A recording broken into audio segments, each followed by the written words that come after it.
नमस्कार ओडिशा उपहारर अनेक संभार नहीं 24 डिसेम्बर रे प्रधानमंत्री नरेंद्र मोदी आईआईटी भुवनेश्वर को राष्ट्र उद्देश्य करिवे समर्पण। गंजाम जिल्ला रे Indian institute of science education and research करिवे भित्ति प्रस्तर स्थापना। पाइक विद्रोह स्मृति रे मुद्रा तथा डाक टिकेट करिवे लोकार्पण एवं उत्कल विश्वविद्यालय रे करिवे पाइक गवेषणा चेयर स्थापना। जाजपुर जिल्लार ललितगिरी ठारे प्रत्नतात्विक संग्रहालय करिवे लोकार्पण।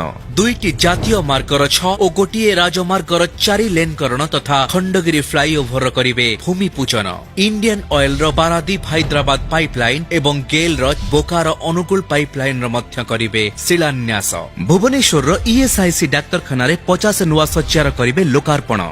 मोट 14,523 कोटी व्यय बराद रे मिलिबाकु थिबा विकास उपहारर संभार सह आसंतु पूर्वोदयरु भारत उदय को करिबा स्वागत।